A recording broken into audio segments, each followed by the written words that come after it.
Alright, it's turn 50, the attack has come in. Shinuyama is attacking me, as I knew they would, and it's time to get, as they say, dangerous. We're moving our troops back. All of my commanders here were assassinated, but I've made a peace deal with Satis. So, like, I lost all those guys. The non-stop pop-pop and this rap shit both died, unfortunately. Very sad. I think we didn't kill any poisoners, tragically. But we fought our way out. We escaped. We were attacked in Aprisia by a single Bakemono sorcerer and 10 claymen. They wiped out my province defense. No trouble for them. I had already pulled everything out of this province. So, a whole bunch of undead.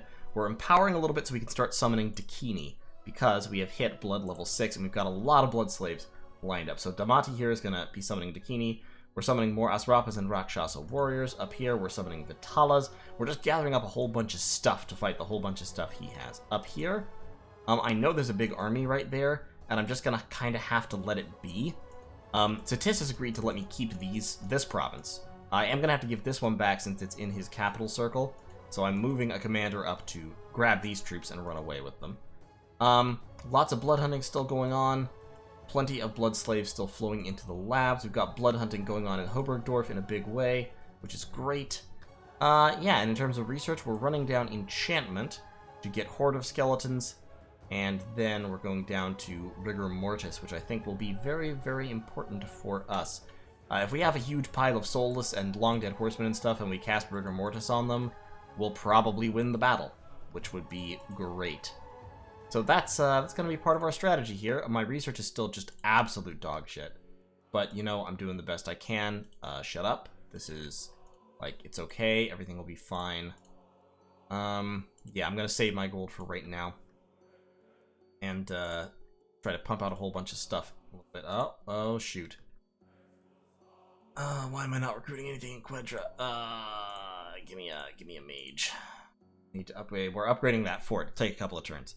In any case, this is a really, really quick one, but that's the turn. We'll see what happens next turn. Next turn will be very interesting. I am moving out some troops in order to try and intercept this little party and destroy it wherever it moves. This army is probably going to be advancing on me this coming turn, and we will have to pull up for a defense of Lanka, which should be very interesting, so we'll see what happens here. In any case, thanks for watching this very, very brief turn. In terms of other things that happened, we summoned a bunch of Bone Fiends, Vitalas, Asrapas, etc.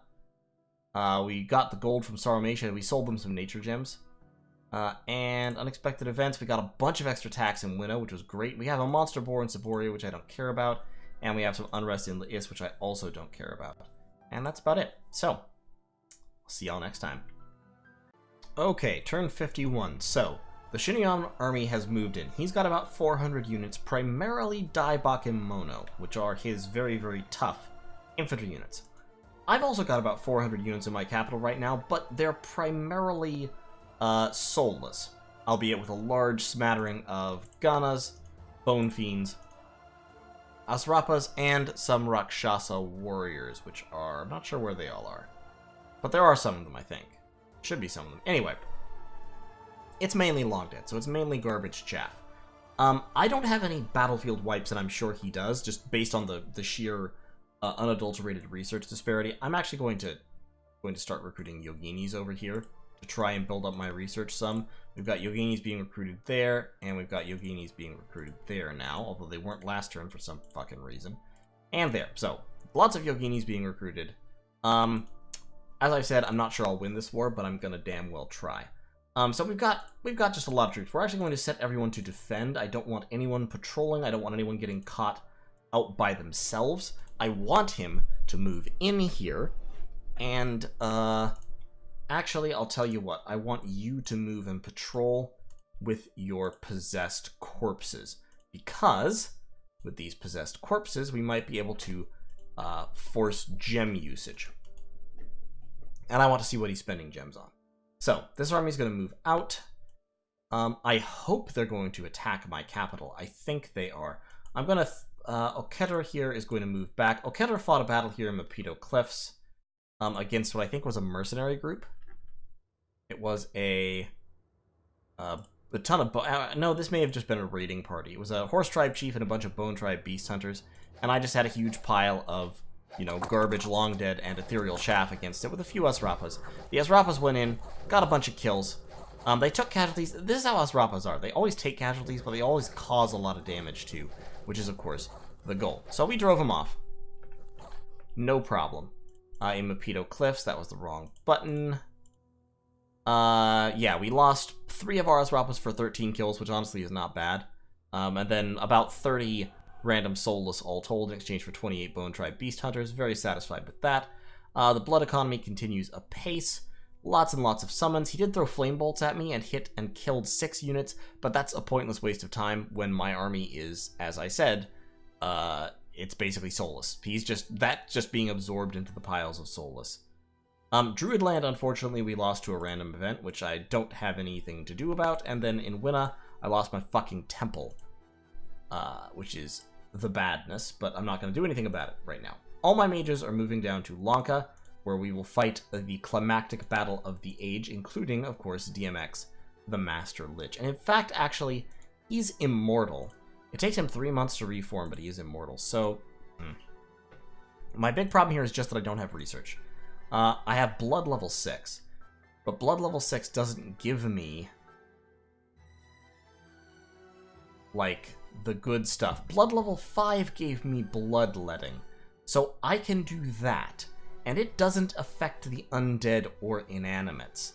So, like, for example, DMX, who has blood 6, can just walk onto the field and cast bloodletting without hurting himself, which is sort of hilarious. And in fact,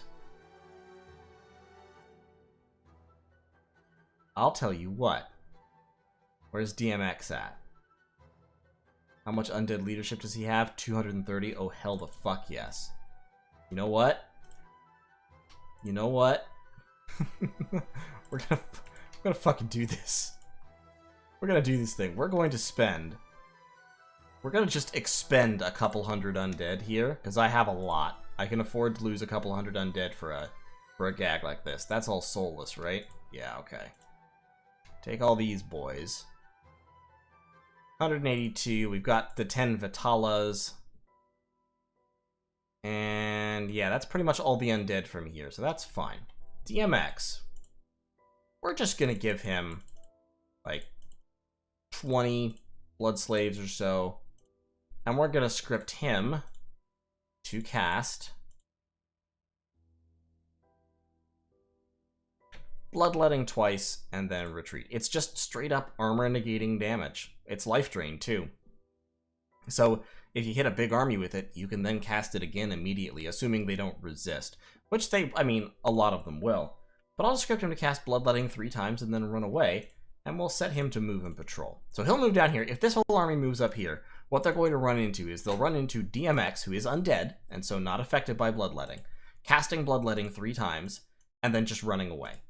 And he's in the middle of an enormous pile of soulless. So he's not easily, like, sectioned out. At least not immediately. And the undead, of course, won't be affected by it either, so these 180-some random assorted soulless and long dead may also be able to expend themselves well by attacking, you know, units that have hopefully been weakened by the bloodletting, because it's not an easy resist check, it's just a standard resist check. I wish that I had forged a penetration booster. I could forge a penetration booster before doing this. I could forge him... Could forge the Eye of the Void.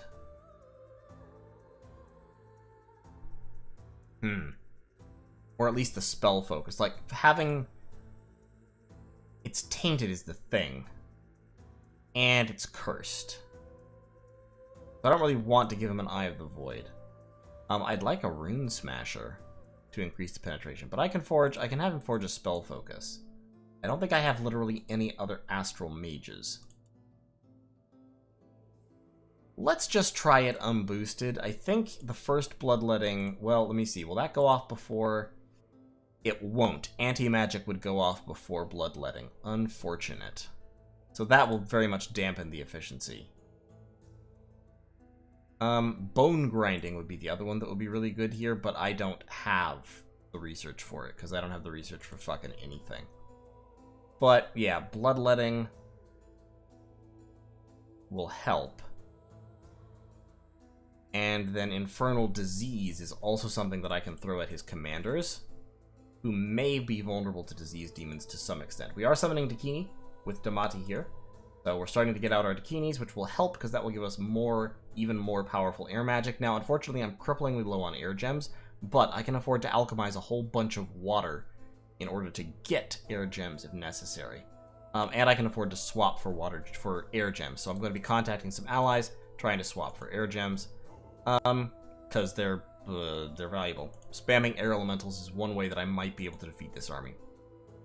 But in any case, that's basically the turn. We are gathering for our great defense against Shinuyama. And fortunately, I didn't think it was fortunate at the time, but fortunately, Satis has blocked off these provinces, and I think Shinuyama actually lied to me when they said they were going to war with Satis. I don't think they ever did. So, I believe they're blocked off that way, so I should hopefully be safe up here. And I should hopefully, I mean, I'll be probably raided by Bakemono or something, but I think my province defense can generally, I mean, my province defense is awful, don't get me wrong, but my province defense can generally take on Bakemono show, just because they're very bad. We also have Terminus, and you know, just for fun, I'm gonna hire Terminus. I'm gonna try to hire Terminus. And assassinate somebody if they come in at me. So, that'll be the plan. I'll see y'all in turn 52.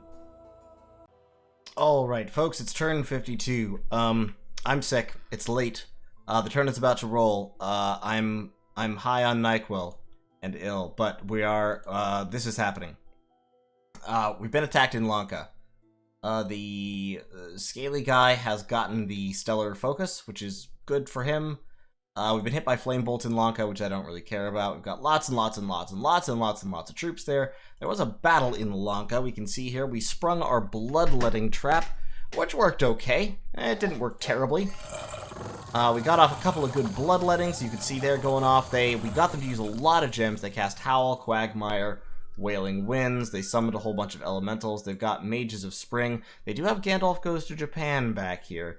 And it looks like he's got some fire gems and he's boosted up in fire so that he can cast Firestorm, which is super unfortunate. It's a great idea, and it's super unfortunate because it will kill us very, very effectively. So I hope he can't. I hope he's merely casting Flaming Arrows. In any case, so we can see the enemy army here. They've got 350 units at this point. They lost, one of their Ubas was actually killed. 2 were forced to turn into Ghost Cat form and probably have some afflictions. 7 Aonis were killed, 28 Bakemono archers, 6 Bone-Dry Beast Hunters, a few crossbowmen, a couple Dai-Oni. So 50 casualties all told versus my 213 random Long Dead and 1 Yogini. 212 random Long Dead, sorry, and 1 Yogini. So that's fine. I don't mind that one bit. Plus, of course, we stole a bunch of gems from them. We're doing it again. We're sending out DMX with another 100 or so random assorted undead to break the siege.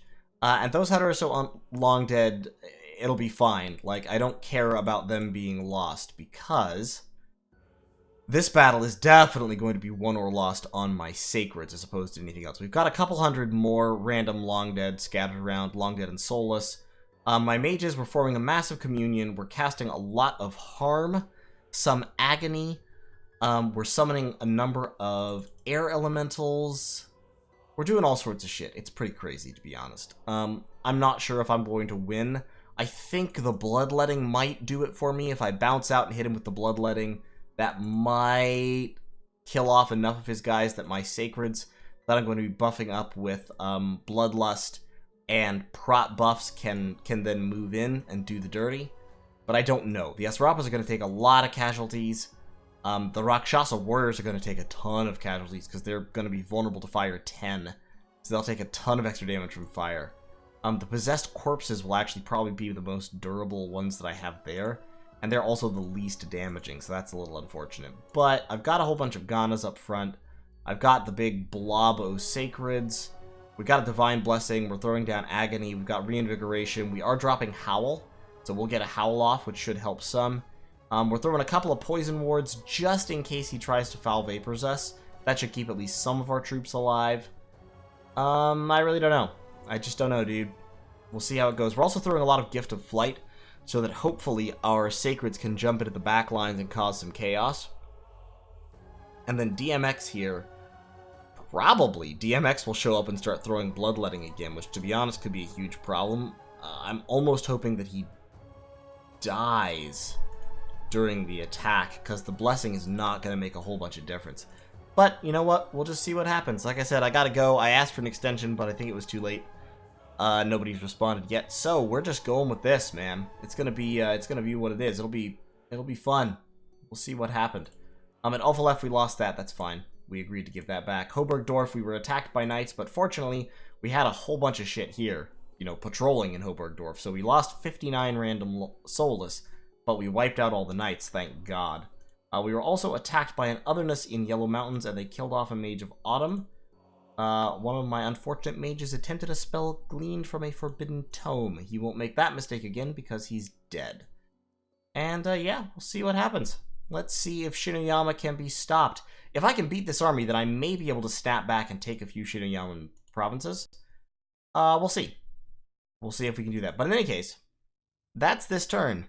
I know this is very, very brief, but like I said, I'm sick and high right now, and I just finished scripting all this bullshit, so that's about all the energy I have for tonight. In any case, thank you very much. We'll see how it works. I'll see y'all in turn 53. Okay, folks, it's turn 53, and I think the end is nigh. Tianchi has gotten in on the action. He's launched 2 armies to attack me at Yellow Mountains and Bergamum, taken Bergamum and Yellow Mountains. He's broken the fort there. We're doing what we can. I'm not sure I can stop this army, but in any case, let's take a look at Lanka first. So first of all, we sallied from Lanka with that was the wrong button. Hold on, I don't want the grid. So what I'm doing here is I'm sallying from Lanka with DMX again and just a whole bunch of random chaff undead. Honestly, if I was being maximally efficient with this, I should have picked the armored guys out and kept them and sent only the shitty undead on this job, but I'm just not, I'm a little bit lazier than that. So, we've got a whole bunch of undead. It's okay for me to burn these long dead and soulless doing this because they're just chaff. And if I have too many chaff around when the fight actually happens, they will actually cause me to HP route because he has pretty good counters for undead chaff. So if he's got a lot of gems, I cannot possibly remove all of his gems, and he probably has sneaky scouts carrying reloads, but I can at least burn some gems off of him. You know, remove his gems somewhat. And so that is part of what I'm doing. And he's also got Gandalf Goes to Japan, the Frostfather here with a Skull of Fire and Amulet of Anti-Magic. Lots of good stuff on him. If I had to guess, I would say that Gandalf Goes to Japan is planning to either throw down like Shadow Blast or something, and possibly Firestorm. So in any case,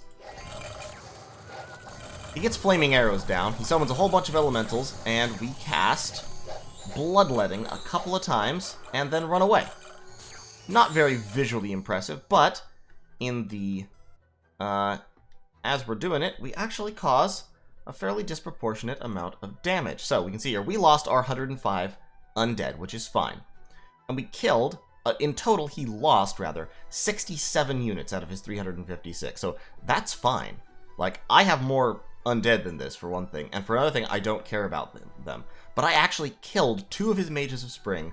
I injured 2 of his Ubas badly enough to force them to turn into ghost cats. And I wiped out a significant fraction of his Bakemono archers and Ao-Oni. So his chaff is also being whittled down. We killed a few of his claymen, but not a ton. The claymen will be a problem that we have to deal with. There was then a battle at the Fortress of Lanka. So he launched in a relatively small, I keep pressing fucking W, a relatively small little force, but containing a whole bunch of claymen and his 2 ghost cats. This, fortunately, will have disrupted his spellcasting somewhat. He also sent a Mage of Spring and a Bakemono sorcerer and a bunch of injured Bakemono archers. Bakemono in the last patch, by the way, became size 1, which is actually a pretty significant buff for them.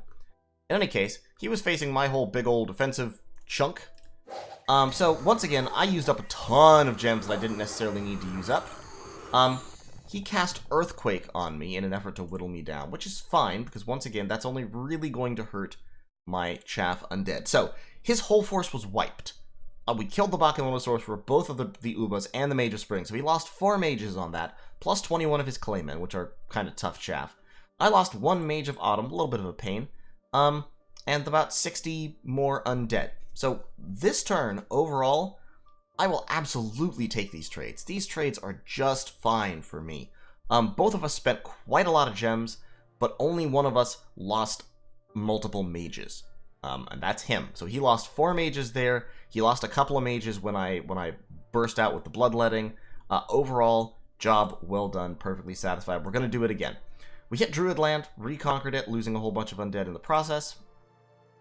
In Bergamum, we were attacked by this army, so primarily warriors, they're primarily archers, actually. There were a bunch of heavy footmen, nobles, etc.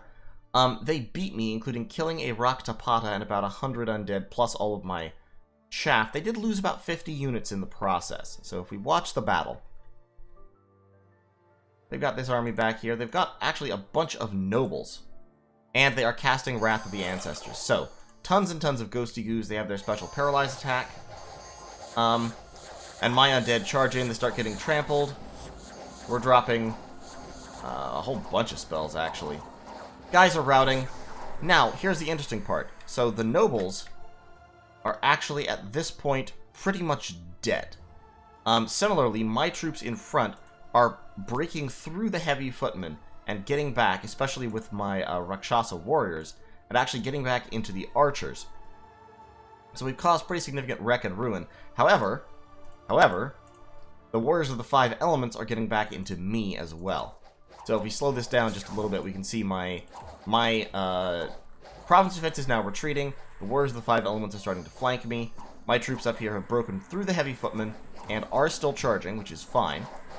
But everyone is now routing except for the Asrapas, and the Asrapas get cut down pretty quickly when they have no support. So, yeah, overall, the nobles did fairly heavy damage, but 36 undead kills for 7 nobles that cost 45 gold each, it still isn't a good deal. So this is fine. This army is now quite weak. All it's got left is archers, and I think the Masters of the Dead are out of gems, so that's fine. In Yellow Mountains, meanwhile, this army just rolled over me. Here he's got a large collection of Demons of Heavenly Fires. Now, I've talked about Demons of Heavenly Fires in connection to my other game, the Dominions All-Stars, the draft game. He doesn't have a Strength Bless, so the Demons of Heavenly Fires aren't nearly as dangerous as they could be. However, they are still armor-piercing flaming damage. And then they have the Flaming Fist. So against my demons, against my Rakshasa warriors specifically, they're highly efficient. Demons of Heavenly Fires are still fairly... well, they're not as weak as they usually are. They're not as fragile as they usually are, because his Bless contains Stygian Skins and Blood Bond. So Blood Bond on 24 HP chassis is quite powerful. In any case, we'll see what I can do about that. And then in Cormark, I lost a bunch of population, but that doesn't matter. So, down here, we're breaking out with DMX one more time. He's going to Bloodlet a couple more times, and then at some point, we're going to have to actually break out, actually, like, launch, actually leave. We've got our 69 elites there. We've got our 60 Ganas. We've got 96 Bone Fiends, all told. And then still have plenty of random chaff undead. About, like, what is that? That's about 100, 120 random chaff undead. We are once again we're taking only about 40 undead this time for the bloodletting, which should be fine. And, I'm contemplating, yeah, so what we're doing here is... Akalka is actually moving north. We're going to hit Bergamum. We don't need all that much to hit. We don't need that much to hit Bergamum. 80, 80, 18, 80. That's like 240 long dead. Okay, so Akalka. Akalka's moving back there with the Rakshasa warriors. We probably don't even need that many long dead. Although he could deploy more troops to stop us. I'm going to send more cooldown this way as well. So we're going to attack these guys with 180 undead. And then some random archers. And that should be fine.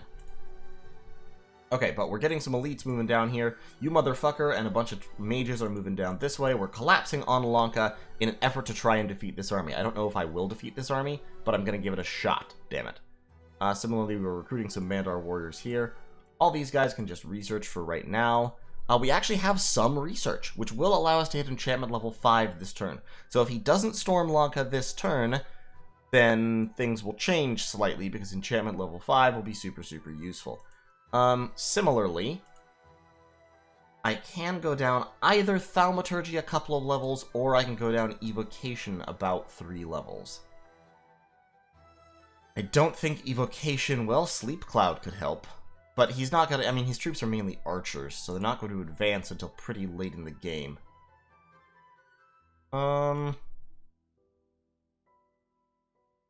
Let's go down Thaumaturgy and get Panic.